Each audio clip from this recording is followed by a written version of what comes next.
Hello, got John, got Christine. Ray, Tom, welcome everyone. We'll give people a few minutes to come in. It's a couple minutes early yet.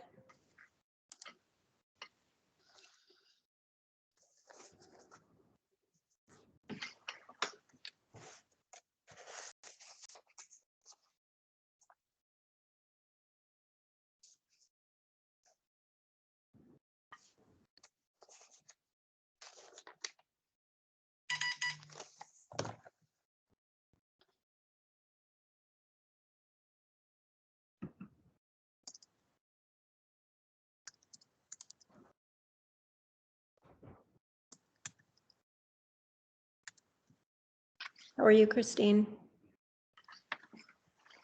Doing well. How about you? Good, thank you.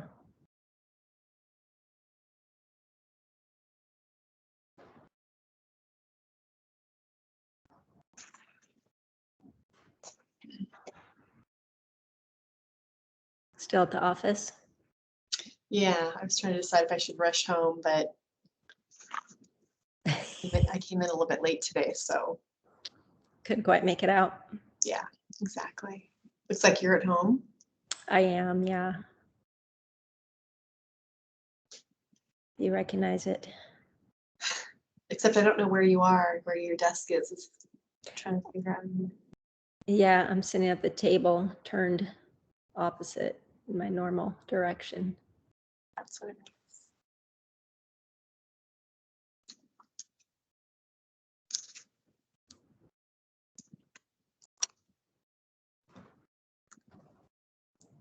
We'll start a couple minutes past the hour. We'll give people a couple more minutes to come in and then we'll get started.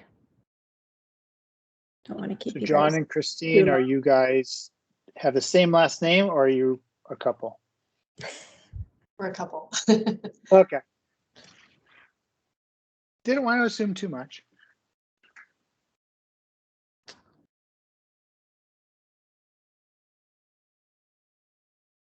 So before we start, any questions or concerns or objectives you definitely want to get out of this evening? Burning ideas. Crystal ball. Crystal ball?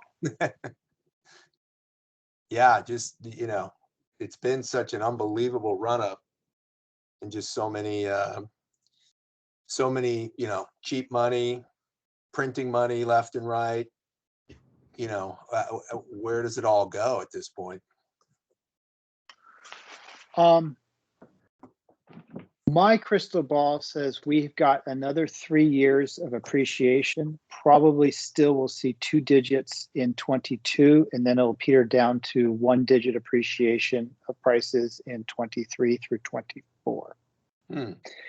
And I'm gonna, when I talk about tonight and go into a couple more details, I'm gonna kind of give a little bit of idea of where I think the market's going and some of the forces that are driving it. But the reason for that, and I'll kind of jump into that right now, is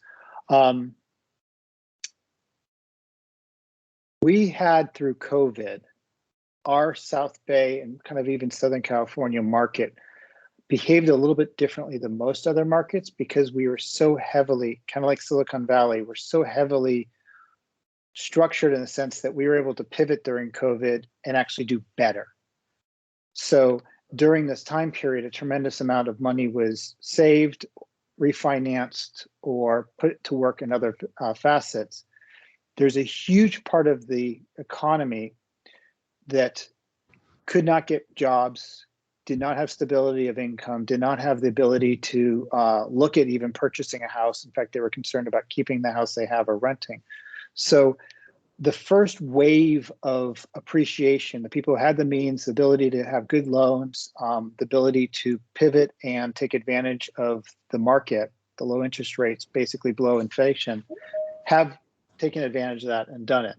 But there's another wave of buyers that are still ready to come back as the economy starts to rebound. How long that will be will probably take a while. Interest rates, even if it goes up a little bit, will not affect them. I'm going to talk about that later. But there's a huge second phase, and our supply has still been so diminished. we're still 5.6 million units short for the demand we had prior to COVID. Then construction stopped. So our demand is still incredibly strong and supply is incredibly weak. And it's going to take many years for that to fill out. There is a huge issue of those who have and have not. The people, there's going to be more homeowners and more renters. Those are going to kind of become two polarizing forces where people are going to get to a point where they're not going to be able to own homes.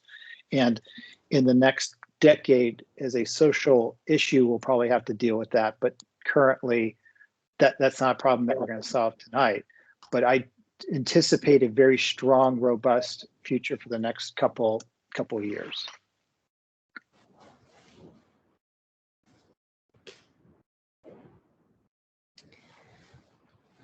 All right. Thank you. Well, Sure. I think we're probably, it's about 5:05. And again, I don't want to take up too much of everybody's time tonight. I expect this probably go 25, 30 minutes at most. So I just wanted to start by saying thank you and welcome to everyone for joining us. For those of you who don't know Rick, who is my guest tonight, he is CEO of 𝗩𝗶𝗱𝗲𝗲 International Realty. He's been in real estate since 1991, and he started 𝗩𝗶𝗱𝗲𝗲 in 2006 and has built it into the #1 luxury brokerage in the South Bay. So Rick has done more 1031 exchanges for clients and himself than he can count. He's seen every scenario out there and believes that although 1031 exchanges may seem complex, they're fairly simple to navigate, and they're a great tool to utilize as long as the government allows us to do so. So my hope is that by the end of the seminar, you'll have a better understanding about the landscape of investment real estate and the role a 1031 exchange might play in building wealth for you and possibly generations to come. So the seminar is meant to be interactive. So if you have questions, please don't hesitate to ask. And Rick, take it away. Thank you, Leslie. And I love doing these because A, it keeps you sharp, but also because it gives people the opportunity to kind of connect and talk about ideas and theories. And there is no, as we mentioned, real crystal ball as far as guarantee what the future is. So I like having interaction with people. So I welcome you guys. Stop me at any point. It's a small enough group. If you have a question, you want to tie onto something, by all means, just say, hey, Rick, can you elaborate that? Or I didn't quite understand that. If you do have a question that's incredibly specific to maybe your situation, or I think that by answering that question, it might confuse more people, I might take it offline. So just give me permission to do that I might do it otherwise. As in most situations, a 1031 exchange is incredibly simple until it's complicated. So if something starts becoming more complex or you have a unique situation that you want to talk about, I'm more than happy to do that. More legislation has changed in California in the last 2 years and in the last 2 decades. So the landscape of real estate for California has changed drastically. And there's a lot of things that we haven't even felt the repercussions of. I'm not saying repercussions good or bad, but there have been some major changes. SB 9 is one of them, which is going to be something that affects 1031 exchanges. And we're going to get into that in a little bit. But what I wanted to do for tonight was I wanted to do kind of a quick recap. I mean, quick, I'm going to go through these very quickly, but you guys are welcome to have a copy of the slides later. If they help you, I'll give them to Leslie and she can forward them to you guys, of why real estate, in my opinion, is a good storeholder of wealth. Then we're going to go into kind of the principles of a 1031 exchange. And then time permitting, we'll keep kind of diving deeper and deeper into the complexities of it. If you have questions, I'm happy to talk about the market. I'm happy to talk about 1031 exchanges in the country and outside the country and kind of more complexity. And if you guys want to take something offline afterwards, Leslie has plenty of access to me. I told her, you know, anybody you have that's a friend of you is a friend of mine, happy to help out. As she mentioned before, I've done a lot of 1031 exchanges in my past. I've made a lot of learning curves in it, and I hope to share some of those with you guys so that you don't do it in the future. So that also said, I am a real estate broker, not a tech person. I've gotten better at Zoom and Teams, but as we bunch along here, Let me know if I lose you guys to something or something changes on here. So let me start off by explaining storeholder wealth. So there's really four ways of having storeholder wealth going forward. There's cash and bonds, there's equities, commodities, and real estate. This isn't something you guys don't really know, but I want to talk about each one of these a little bit because they've all been having a major change recently. First of all, cash. Everybody knows that your cash in your interest-bearing account is basically earning nothing. Inflation is going to burn off any interest rates you get. In fact, we're talking about negative inflation or negative interest rates. The ability that putting the money with the government, you are paying them to hold your money, basically. Cash and bonds is something that during COVID, people have recognized that if interest rates are so low, I'm not making any money in a CD or in the bank. I'm going to put it and invest it in other sources that can make money. Those people have made good returns on different investments, whether it's real estate or stock, and now are constantly looking for different ways to put that. So much money was generated and printed during the COVID pandemic, more than the 100 years previously. So that much money printed and put into circulation is going to have a negative effect on our markets. We just don't want it to happen right away. We want it to happen down the road. But with all that money, a lot of people were able to pivot or do well during COVID. And I'm not going to talk about COVID as a good thing, but a lot of people were able to leverage it positively. But these people not only were able to make extra money, but we weren't spending money. We weren't going out to dinner as much. We weren't taking trips. We weren't buying things. And now with the supply chain all messed up, we're still not doing that. So there's a ton of money, $1 trillion, 1.2 trillion, sitting on the sidelines, both from people having money pumped into the economy and them not being able to use it, and then people saving versus spending. Think about your spending for the last 2 years. It's probably been down. You haven't bought as many vacations or something. We're trying to go out and do that, but there's a whole bunch of money ready to flood back into the market. And in my interpretation, and I've talked with economists about this, as this money floods into the market, the jobs that were so negatively impacted by COVID, the restaurants, the hospitality, you name it, those are going to come back. Those people are going to start making good money again. They're going to now look at buying homes and going forward, and homes have gone up in value. So we have a whole wave of buyers that are going to come back into the market that haven't been there.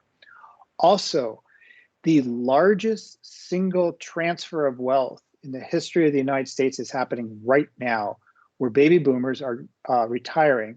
I believe it's 6 every second. And those are going into buying homes for their children, loaning money for their children to buy homes, helping them get in because they're not making money elsewhere, co-signing. So there's a tremendous ability for the younger generation who are part of an older generation that have done well. Basically, this is those who have it are passing it on and helping their children buy homes and get situated going forward, which is causing another demand. So even people who may not have the high-paying jobs that would qualify for these really high loans, everybody's thinking about, oh my God, the prices keep going up every week. Who's buying these? How can they start off? How can a first-time buyer be spending $2 million on their first home? Well, their families are helping them. And as long as there's a lot of that transfer of wealth, we're going to see this pattern going forward. So cash is not a good storeholder. I think we all can agree on that. Stock market. The stock market has been going up, up, up. I've been able to, my daughter who's in college has done well on the stock market. I mean, it's just, it seems like you throw a dart. Again, it's people who have the means has done well in it. I anticipate as the stock market starts to cool off, that people were going to move out of the stock market, but everybody's following the same trend. But because interest rates are so low, there's so many stock repurchase and buybacks, we're seeing very high price to earning ratios. The stocks seem overvalued for what they are. And equities, although it's been a good one, unless you're really understanding or buying blue book or blue chip stocks, I caution people from speculating in the stock market. There's downside, there's low interest loans that the companies are getting, so they're able to buy additional companies. There's a lot of movement going on, but this is all fueled by these super low interest rates, which the companies are getting. Once those interest rates start to rise, the stock market, I think, is going to feel a negative pressure, not the real estate market. And I'll talk about that and the reason why. Another point on why the borrowing rates have tumbled over the last 3 months. Again, I'll give you the stocks on this or the slides on this later. The PE ratios being out of whack. Commodities. Commodities is another way you can store wealth. I'm not real pro on commodities because it seems to be such a moving part that I don't track very well. If you're extremely sufficient in commodities, that would be something to be worthwhile. But we all remember one day, not too long ago, when oil was at negative $37.63 a barrel. This is a supply-demand issue. It's affecting it. It's a scary place to put your money. Commodities are a risky spot. Real estate. Okay. Why is real estate great? Is it because Rick said so? Yes, but it's because you have so many advantages. The government wants you to have real estate. Your financial advisor wants you to have real estate. You have to have real estate to live somewhere. So those go into a couple of different positive things. First of all, interest rates are low. You're leveraging the investment. Everybody who understands that getting leverage, you're able to put a down payment of 20%, but you're leveraging the entire amount if you can get a good loan. Interest rates are built at below what will be inflation. So you're almost borrowing the money free. When they print money, it typically improves hard assets. Hard assets is real estate. Hard assets, like other hard assets, real estate goes up in value when they're printing money and you're fighting against inflation. And the biggest one is tax advantages, okay? So there's historically low interest rates. Mortgage rates right now are reached an all-time low at 2.65 in January of this year. It's still suffering or in the below 3% rate, and it's probably going to stay this way till the end of the year, and then it'll start moving up. Tangent on interest rates.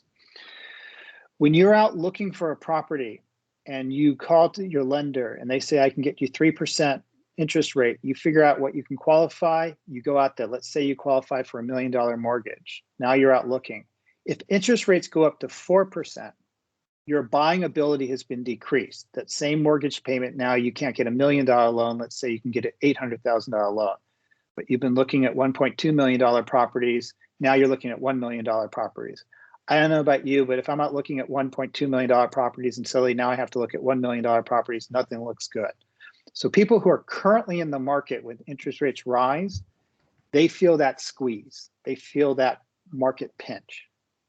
But a brand new couple coming into the market, same situation, they go to their lender and say, what are my interest rates? They say it's 4%. They say, okay, what do I get? I can get an $800,000 loan with the same payments.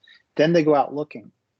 So when interest rates change, they really only affect negatively the current market of buyers and sellers that are looking at that moment. They really don't affect the overall. So although interest rates seem to be a big indicator to drive people, it's not a big indicator that when interest rates go up, it slows the interest in the market. It just is one of the factors that when they go down and people are able to qualify for more and buy more, they take on a bigger take. An equity buildup, Case-Shiller indexes has it at the highest time it's ever been recorded. Growth is equity for the real estate for the country is there. And there's this fear of shadow inventory of foreclosures as this moratorium goes up. We have no indication that there's any shadow inventory of properties that are going to flood the market once we get past the moratorium on evictions and the COVID situation. There's going to be plenty of buyers for the inventory that's out there. Many people have already negotiated or worked out a situation with their bank. If they were in forbearance, the banks don't want the properties back.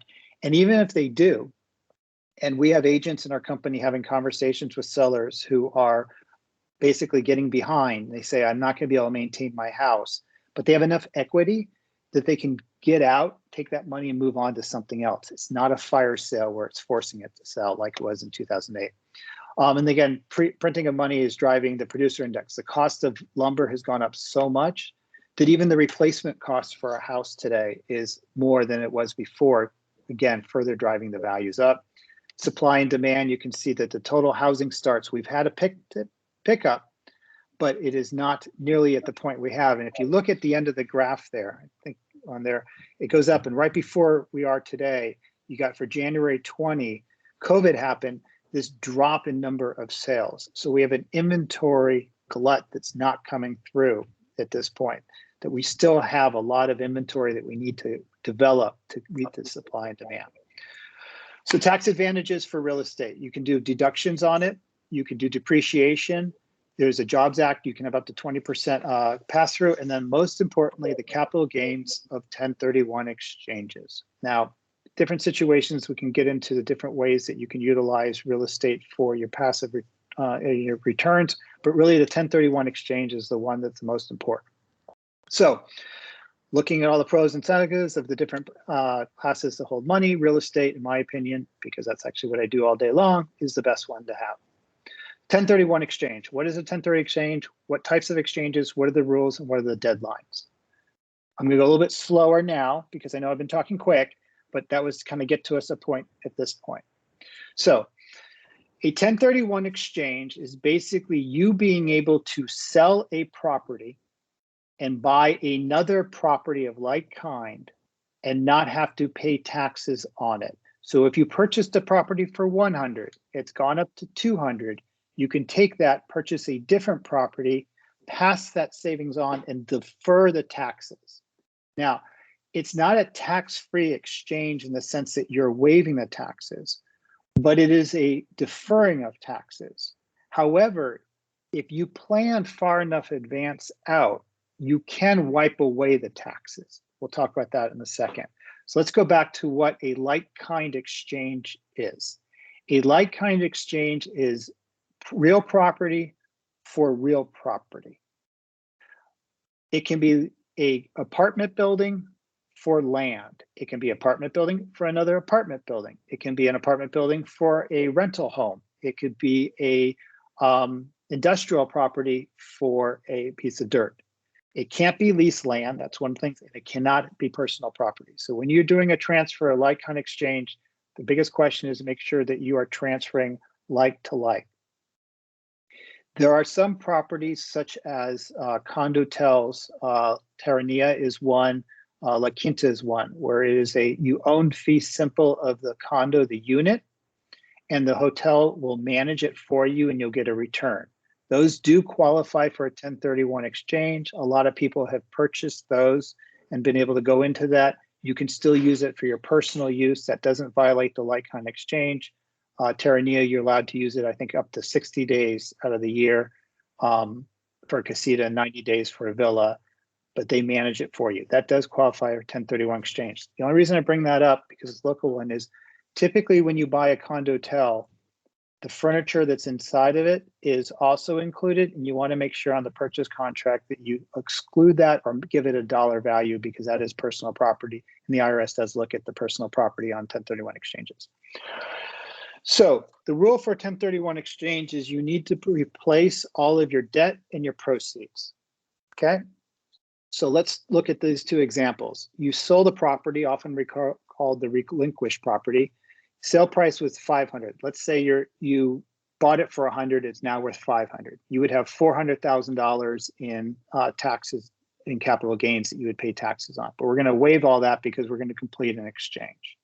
You sell the property for 500, you have a loan of 180, and you have proceeds of 320. We haven't got into closing costs, but for simplicity, we'll do that.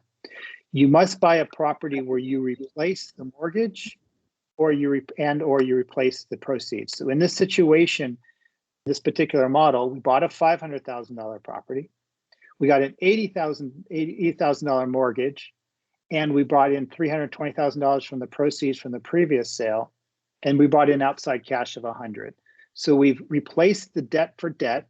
Now the debt doesn't have to be a loan. It could be like in this situation, you could have a brother come in and buy into this investment. You can have a loan from a private party, or you can bring your own cash into the deal. Or you could have also gotten a loan of $180,000 to do an equal trade to that. You can move up, but you can't move down. If you move down, either you did not get the same size loan or you did not use all the proceeds for the 1031. It's called boot. And that amount you would be paying taxes on. Now, you definitely want to have a conversation with your CPA because most accountants will have depreciated the property. So you might have purchased it for $100,000 and you're selling it for $500,000. So you're thinking, okay, I got $400,000 in gain. I'm going to have to deal with $400,000 taxes. But you've owned the property for 20 years. You've done some improvements with it. You've depreciated. Your accountant has depreciated down to $1. Now your gain is actually $499,000 because you've got $400,000 gain and $99,000 in recapture. So that's something that you want to take into consideration. When you do a 1031 exchange, it's a good idea from the very beginning to think, okay, what am I doing? Where am I going with this? And what's the advantage? Any questions so far? I know I'm going quick. Lots of tea this afternoon. No, moving on. There's types of exchanges. There's basically 4 types, okay? There's a simultaneous exchange, delayed, reverse, and improvement exchange. The exchanges on the left side of this screen, the simultaneous and the delayed, these are good exchanges and easy to do. The exchanges on the right are not. These are for people who have no trouble sleeping at night, because these will keep you up at night if you try to do these. They're not for the faint at heart. So let's talk about the 1031 exchanges that are most common. A simultaneous exchange happens when you sell the relinquished property, the one we talked about before, and you buy the other one at the same day. Money transfers immediately in the exchange from one escrow to the other. You never take possession of the cash, okay? Because of deposits, getting loans, and timing of life, a simultaneous exchange is actually fairly difficult to happen, but it's something that can happen. The rule on exchange is it has to be completed within 180 days of the sale of a relinquished property. If you do it on the same day, you clearly met that. The delayed exchange in this model is the most common, and I would say we deal with this on a regular basis because this is the type of exchange that most people deal with. A delayed exchange is you will sell your relinquished property. You will have that money go into an accommodator, a third party whose job is to hold the funds. You, again, don't touch the funds, the sale of your relinquished property. You go out and you find another property, you identify that property, and then you close the exchange by having that accommodator who you've instructed to hold the money, send the money to the new escrow, they close the deal, you get title. You have sold the relinquished property, you've bought a new property, you have not touched the funds, it's been held by an accommodator. That is the most typical way we do an exchange. An improvement exchange is basically where you would buy a property that is not finished or needs work. The money is held at the accommodator, money is given to finish the work, and then you would take title at the end. All of the work has to be done in 180 days from the sale of the relinquished property. Typically, improved exchanges really only work when it's new construction, getting pretty close to the end of the completion, but those are options there. And a reverse exchange is when you sell the you buy the property first and then sell your property. That's called a striker exchange. And that's basically you find a great deal, you front the money, you bought it, and then you have to backfill it with the sale of your property. Those timelines get messed up, and a lot of moving parts can cause tremendous challenges, and you could suddenly be stuck with 2 properties and all the taxes involved in it. So sometimes reverse exchanges are pretty difficult. Okay, so exchange rules. This is what you need to go by. Like-kind properties, we talked about that. They have to be done for similar properties for the tax code.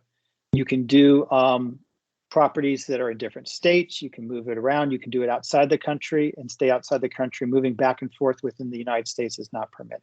But if it's outside the country, it can stay outside the country. If it's inside, it can move around. Guam, Virgin Islands, those all count. The 3 property rule or the 200% rule. Okay, God bless you. The 3 property rule is when you sell your relinquished property, you have 45 days to identify your replacement property. You're selling this investment property in Torrance, it's a duplex. You have 45 days to identify what you're going to do with those proceeds, okay? The 45-day rule is hard and fast. There is no bending on it. What happens is you then, from the day it closes on the relinquished property, you go out and you identify up to 3 properties that you are going to replace it with. If you do close one of those sales within the 45 days, you've met the guidelines because you've identified a property that you've already closed. It's not a problem. Most people will pick 3 properties and they'll try to purchase it. If after 45 days you do not buy one of those 3 properties, your exchange is broken, which means that you can't complete the exchange and your taxes are due. A broken exchange has some tax implications when it's broken, but the reality is you cannot complete the exchange. Little pro tip, if you do identify 3 properties within the 45 days and you don't complete on all of them, you have to wait the whole 180 days before you get your money back from the accommodator. The other rule is the 200% rule. So instead of identifying 3 properties, you can identify as many properties as you want, as long as the sum of them add up to 200% of the relinquished property. So in the same scenario that we did in the beginning, we had a $500,000 property that we sold. We could identify 3 properties regardless of price. They can be 3 $5 million homes if you want. But if the 200% rule is going to apply, if you're going to buy multiple properties, you can only identify 2 500s or 4 that are 250. You can't go over the 200% of the relinquished property rule. Okay. Again, the 45-day limit, at the 45th day, you in writing will notify your accommodator of the 3 properties that you want to identify. When you identify them, it is a very specific address. It's not, hey, it's a property on John Street. It's this address known as, sometimes you even put the parcel number. So it's very specific which 3 properties you intend to replace it with. And then from the relinquished property, you have a total of 180 days to complete the transaction. If 180 days falls on a Sunday, you don't get to Monday. It's a hard number. So then you would need to close on Friday. And if you are in an escrow and it's getting close to that time period, it can have lots of implications if you don't meet that. So people don't like getting right up to the 180 days. We have seen times when exchanges don't complete because of a lender mistake, escrow mistakes, seller didn't do something. Maybe the seller was out of the country and couldn't get the grant deed done. It could be something out of your control. So it's really not a good idea to wait to the very end. That's a very stressful spot to be in. Any questions on the 1031 exchange rules? They're kind of simple, but each one is kind of complex in its own nature, but it just has to be like kind. 3 property rule or 200%, 45 days from the sale to identify, and 180 days from the sale to close with the replacement property. A 1031 intent is supposed to be for long-term hold, which means they want you to hold the property long-term. But what is long-term? Well, it's the intent to hold it long-term, and there's some interpretation how you intend to hold it going forward. These are things that I would have conversations with you if you want to try to get in and out of an exchange. True story, I sold a building. I purchased a piece of dirt. I plan to develop the dirt. I met with the builder. I got the builder on board. 60 days into the owning it. So I completed my 3 property rule. I identified the property. I'd closed. I'd owned it. So I was in my exchange. But it was 60 days into this, I realized the partner, the builder, and I, we were not getting along. This wasn't going to go well. We were going south to begin with. I then did another 1031 exchange and got out of that property. So I only held it for a total of 90 days. Most accountants and people will say, well, that wasn't intending for long. I didn't put on the market. I asked the builder to see if he could find anybody to buy me out. He did. I went on to another exchange. I documented everything in that process. My conversations with the builder, why the relationship with the builder wasn't working. I documented some of the emails with the frustration back and forth so that if I'm ever sitting in front of the IRS, I hope I never am, but I can say, look, I did not have the intent of selling this, but the circumstances changed, so I went to that. The rule on the 1031 exchange is you want to have it planned for long-term purchase. That's why flips don't work. You can't get in and out of them quickly. You had no intention of holding them long term. So again, any questions? Good. John, you're kind of like leading me here because like you've got the steady, solid look and you're right perfect in my screens. When you're nodding, I'm good. When you go like this, I'm not. Okay, let's go back to the deadlines. Day 0, you sell. 45 days, you identify. Must close within 180 days. Those are hard numbers. Exchange timeline, prepare the property to sell. Day 1 of the exchange, sell the existing property. New properties identified and documented.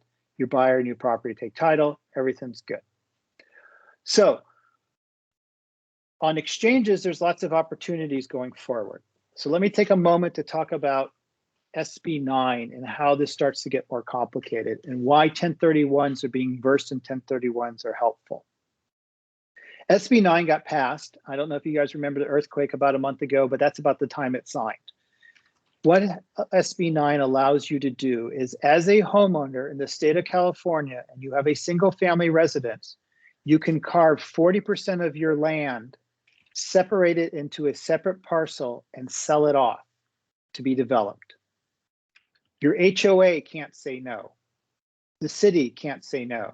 The county can't say no. As long as it doesn't meet any violations with health and safety, you're allowed to cut off a piece of your property and sell it. Now, not all properties it's going to work, but I anticipate over the next couple years, many people have been in their homes for a very long time and have built up equity, don't want to sell or change their property taxes, but would like to pull some of the cash that they've built up. They can take their property, cut off a percentage of it, and sell that as a 1031 exchange, or simply sell it as a straight sale. But now you're able to start doing 1031s exchanges with partial parts of your property. What if you put a ADU on that second unit? What if you built a second home and then sold that? The potential for using the 1031 exchange going forward is going to get more and more proactive and more effective. The nice thing about 1031 exchange is you are deferring it down the road.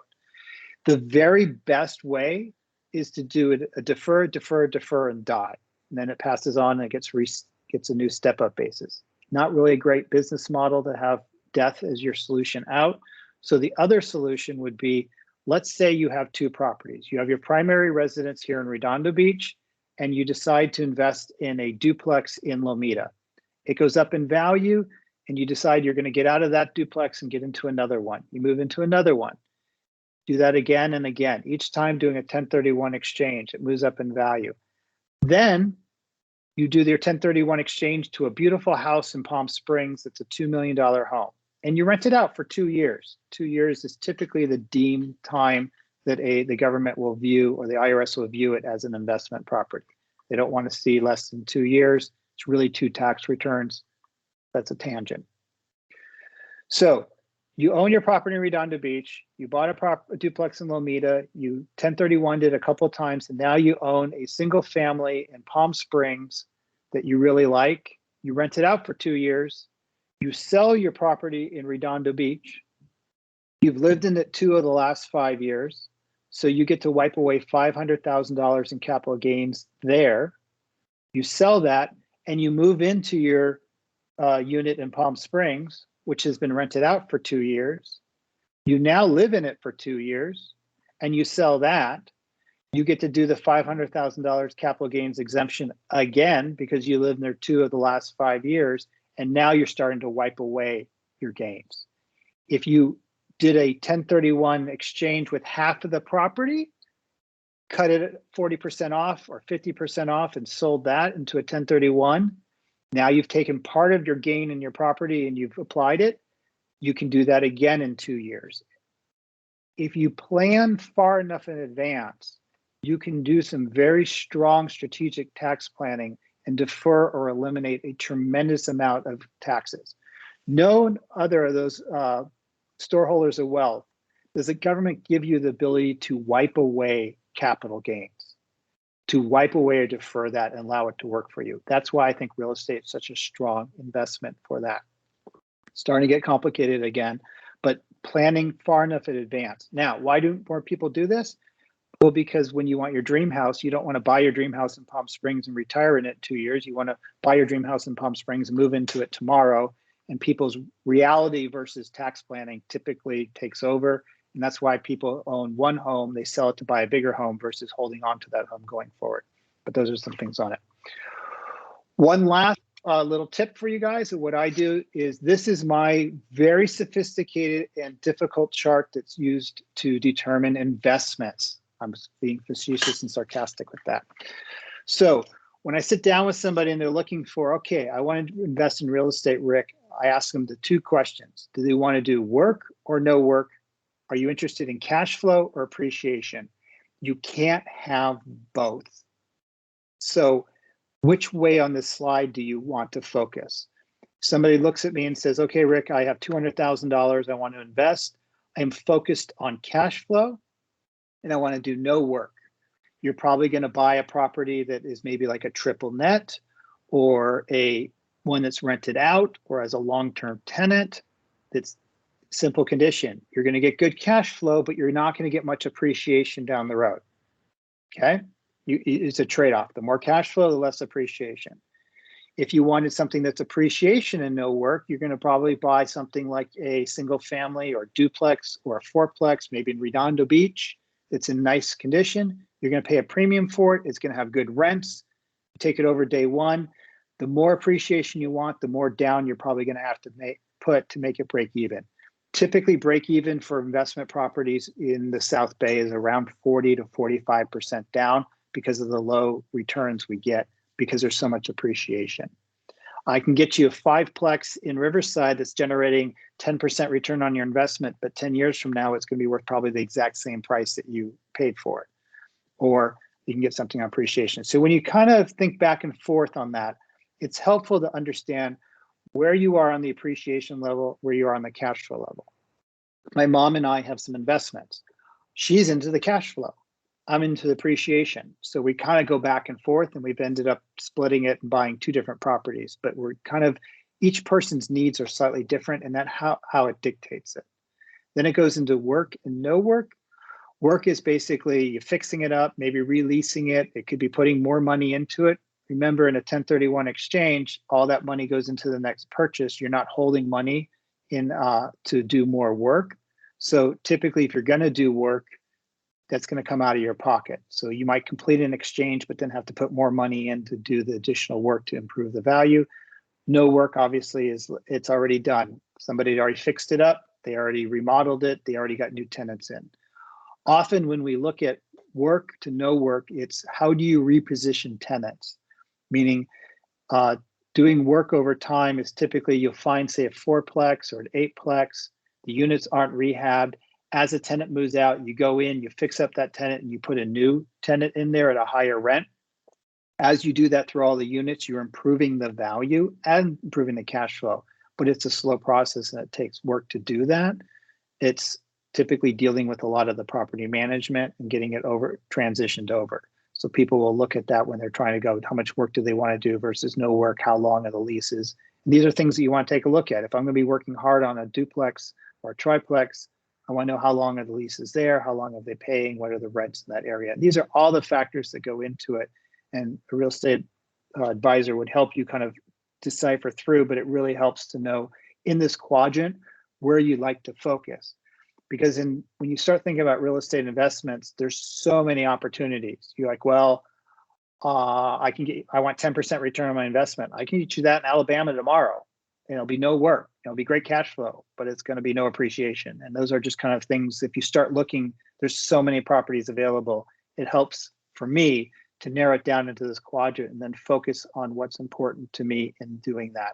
And then it goes into your personal values. Do you want something that's nearby? Do you want something that's going to be near a school? Do you need like a college? Do you want something that's in a market that you feel is growing? Do you want to be something in a sunny state like in Arizona? These are all conversations you have. So that's my little grid. Hopefully it'll help.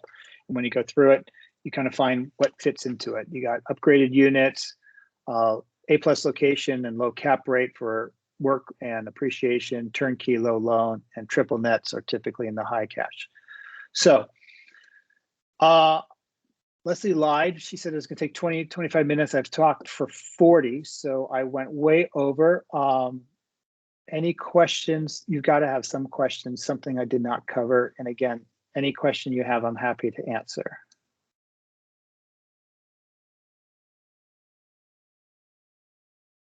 John, I'm counting on you. You're at the top of my screen. Start us off. I like that chart at the end there. That's really good. We have a lot of conversations with our clients on these things, and you laid out the 1031 rules very well, very succinct. Yeah, I think that last chart is what everyone needs to think about, because everyone initially, especially in this bubble we live in here, sees appreciation, that thinks that there's appreciation and cash flow, right? And yeah, they're not absolutely mutually exclusive, but I think it's a fair representation of what the mindset needs to be as people go into this. And there's not one answer better than the other. It's just what your particular situation is looking for, what your time window looks like, what your resources look like for down payments, and kind of what you're trying to accomplish. So, and obviously done in conjunction with an overall financial plan for to consider other asset classes of what people have already invested in. But thank you, it was great. I like that. I really like that simplicity at the end, but really lays it out. Thank you, John. I have a He question. wasn't a plant, by the way. I have a question. Joanne, please. Okay. I like that too. I wrote it down so I can, and I understand the concept of everybody wants high depreciation, high cash flow, and no work. That's usually Yeah. 3 things you want. Are you able to use the equity in the current home you live in to buy a second home? Would that count towards your 40%? The 40%. No, the SB 9 allows you to split your lot. No, I'm saying, so I have a house, I have $1 million of equity in it. Can I pledge that, or can I leverage that against a new home purchase to put the 40% down? So you want to buy another home for $1 million. So you can leverage that, yes. So what would it look like if I were to go to the bank and try to get a loan? And I need a loan for, well, I'd want to get, they'd ask for 40% down. Could I pledge the security of my current house to cover that 40%? Yes, but let's take the same argument. You come to me and you say, I found a property, a single family residence in Torrance that I love. It's $1 million. It's turnkey. I got a tenant that's going to rent it out for $5,000 a month. I have equity in my house. I want to pledge that equity to buy this one. Mm-hmm. So you're basically getting 2 mortgages. You're getting a mortgage on your old house and a mortgage on the new one. But you have enough equity on your house, either can do as a second or it can be cross-collateralized. But what you also get to do is you now have revenue because you have a tenant in your new property that's generating $5,000 a month. That gets a count towards your cash flow because now that works against your debt service. So you won't have to qualify just on your current house. You get to count that income for your investment property. So if I take as my down payment, will they take a deed of trust or something on the new property? No, if I think I understand you correct, they'll probably do a line of credit on your old property, or they might cross-collateralize depending on your situation. So then you have to pay the mortgage, and are you paying off what you're borrowing from your other house? Yeah. But it would still get you, that's a way to get around the 40%, so you don't have to come up with The down payment. You might be able to just have 200. Correct. Okay. Now, let's take the same situation. You have some people where the seller is going to a retirement home and they don't need all the cash up front and they don't owe anything. Maybe they'll carry some money for you versus the bank, or maybe they'll do an installment loan. Mm-hmm. Or there's always creative ways to approach things. Do the creative ways work? Not all the time, but if your objective is to find that asset that fits into that box, I want something that has some cash flow, but I'm leaning more towards appreciation. I'm not going to do any work. My price point's around $1 million. I like the idea of South Torrance. I feel it's good there. Help me find something that cash flows with putting as little down as possible. Then you start looking at the different scenarios and ways you can do that. The conventional way is you get a line of credit on your existing house, you use it as a down payment, but there is sometimes more creative ways to leverage that. Now, my personal rule of thumb is I don't like going over 60% loan to value on investment properties. I try to keep that down. I do have most of my investment properties are interest-only loans, but I consciously burn down as much as I can. So I have the discipline. I'm not saying I'm great, but I've made enough mistakes that I have discipline to the point where I will do the interest only, and then as it's looking, I'm like, okay, I feel comfortable. I'm going to make an extra payment on that to burn it down. But I know that if I run into tough times or I have a vacancy for too long, at least the minimum payment I can make, it's not quite as bad. And I typically would do 10-year interest only fixed. I don't need 30 years for those. And when you say 60-40, you're saying that you owe 60 and you've paid 40? Correct. That's my comfort level. When it goes above that, then I start to get a little nervous as far as an investment myself. Because then if the market goes down or you have a long vacancy, then the burn rate on it gets it. Yeah. Yeah, it's hard to make. Just my own rule of thumb. I also would never buy something that I wouldn't live in myself. True story. We sold a building and we were looking for a couple properties. I did the 200% rule. Never do the 200% rule. I was up at night for days. And a property came up in Hawthorne, and I told my wife, hey, let's go take a look at that. And she's like, okay. And then I go, well, it's kind of getting dark. Maybe we should go tomorrow. And she's like, if you're not willing to drive there at night, we're not going to buy this. I'm like, good point. Moving on. So I wasn't being a snob. It's just those kind of checks and balances sometimes are good. You never want to buy something you can't throw money at to fix it, meaning bad location, noisy, something that just you can improve. Thank you. Sure. Is that Aiden? Yeah. I was wondering, as a young adult, what can I do to get ahead now? To get ahead now? Yeah. Well, my recommendation is it's never too early to get into real estate. And since you probably don't have a lot of money up front right now, you have one advantage is that you have probably a very low tax basis. So you're actually somebody who can do probably some sweat equity and have a good tax basis where maybe getting a little bit of equity in a house now would be beneficial. So perhaps your mom may or may not hear this, but each year you can get gifted a small percentage of a asset. So if you were to find an investment property and it would take a lot of sweat equity to get it ready and fixed up and put it on the market, get it to lease out, you can maintain it. You can do what we call sweat equity. Every year you can be gifted, let's say $10,000 worth of ownership in that property. Okay. If you bought the property for $250 and each year you got $10,000 of ownership into it transferred over to you, there's over time as a gift, you could get to a point where they will always base it on your purchase price, not on the fair market value of the property. So 10 years from now it's worth 500. You're still getting 10% or 10,000 of 250 being transferred over to you. When you can't buy a property by yourself, syndicates or joint ventures are good. The other opportunity you have is what's called Delaware Statutory Trust, DST, also referred to as TICs or tenant in common. I'm going to tell you why they're good, and I'm going to tell you why they're bad. Each person has their own need for it, okay?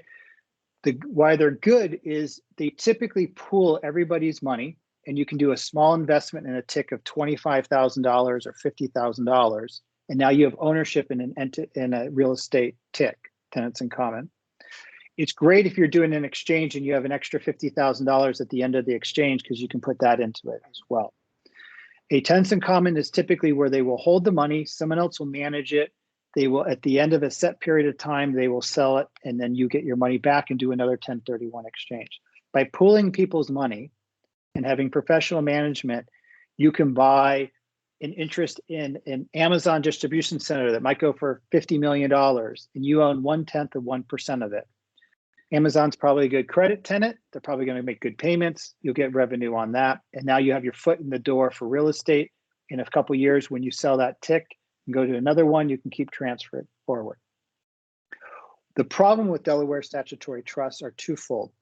One, in the early 2000s, they would set up these Delaware statutory trusts. They would pool the money because you can 1031 exchange into these. So you can sell like a fourplex and buy part interest in a Delaware statutory trust. And they would set up, say, okay, we're going to buy a Walmart in Greenboro, Kansas. I'm making this up. We will sell it in 10 years. And all the paperwork goes in, it becomes a asset, they go forward. They did not have mechanisms to not sell it in 10 years. So what happened was in 2000, they would put this tick together, they buy this Walmart, and then in 2010, they had to sell it. Well, if you guys remember 2008, 2009, 2010, 2011, there were no buyers. So these things were selling at 10 cents on the dollar, but they had to sell it because they were contractually obligated because of the tick. So the advantages of a tick is you're pooling your resources and you're able to buy something you couldn't buy on your own. The disadvantage is you sometimes are stuck into it and you go with the current, even if it's not your personal needs, and you can't get out early or very easily. The other advantage with the tick, as we mentioned before, is you have to replace debt for debt. So let's use an example. If you sell an office building for $10 million, but you have $8.5 million of debt, okay? So your equity out of it is 1.5. Well, it's going to be very hard for you to go find an investment where you can put 15% down and get an $8.5 million loan. Those assets don't really exist. So you're going to have trouble replacing the debt. If you go into a Delaware statutory trust, since you're pooling it, you get to utilize the percentage of the debt that the Delaware statutory trust has and apply it to yours. And you might be able to meet the debt requirement for that without having to actually be on the hook for $8.5 million. And that's often done. And there's ways to go up to 99% loan to value and apply that. Again, that gets into the weeds, but if you run into a situation that's complicated, we could do that. My recommendation is you pool a couple people to get involved, or you maybe even start with a small Delaware statutory trust to get your first investment. And remember, California, our numbers are big. You come to me and say, Rick, I got $5,000 and I want to invest in real estate. I can get you a 2-story walk-up in Philadelphia for $50,000 that generates $2,000 a month in revenue. That's a good deal. Now, it's not a safe area. You're gonna have to pay for property management and stuff to handle it there, but there's lots of assets, lots of real estate anywhere in the country that would fit your need. I can get you something in Alaska, but then again, you still own something in Alaska. The fun of it's kind of over. It's not going to go up in value, but it will generate some revenue, but it also gets you in there. And because of your income situation, you're able to take advantage of some pass-through gains that your mom would not be able to. Thank you. Sure. Hey, Rick, speaking of that, in terms of areas and rental, can you talk a little bit about the desert right now? We obviously, Christine and I are big fans, and most people probably on this conversation have been out there and love it, and had a lot of clients heading out there. How do you view that market? I know it's historically it's gone through a lot of cycles, you know, up and down, but it seems like it's becoming more of a I don't know, I don't want to say even more desirable, but a lot of people, given COVID and everything, found a retreat in the desert to be something very attractive.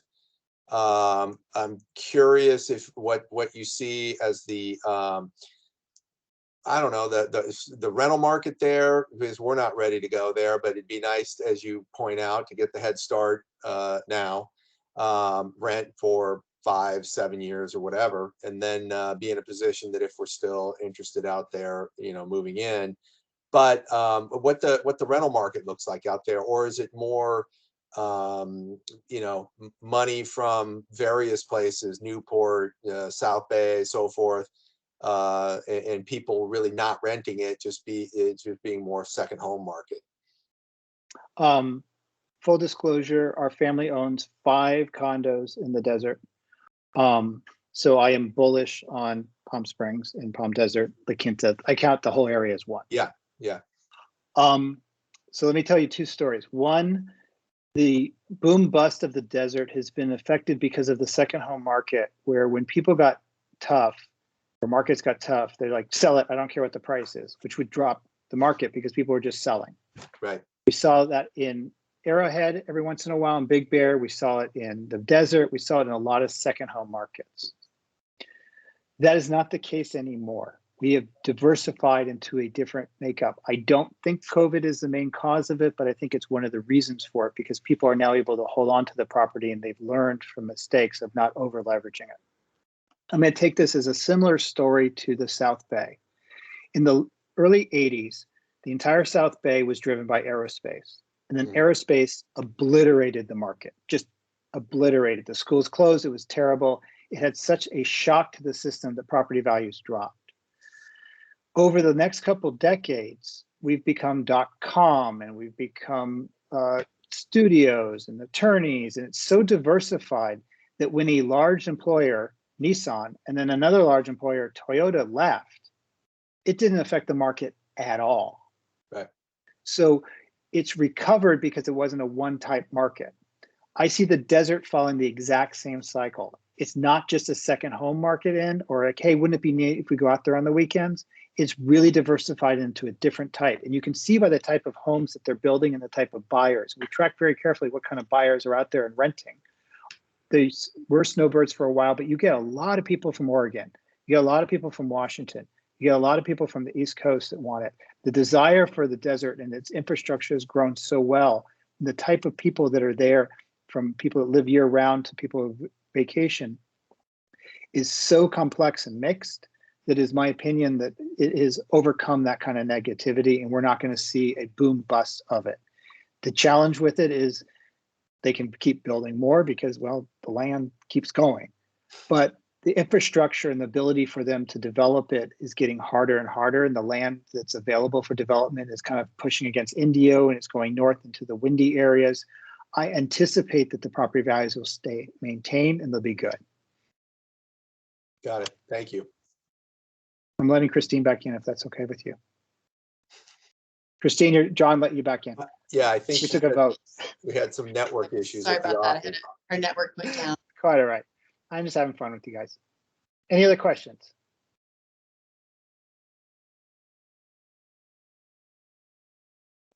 I know we've gone long, everyone, much longer than anticipated, but I appreciate you hanging in there with us. The questions, as Rick mentioned, if there are any questions we can answer offline or go into more detail on specific questions you have on your situation, we're happy to do that.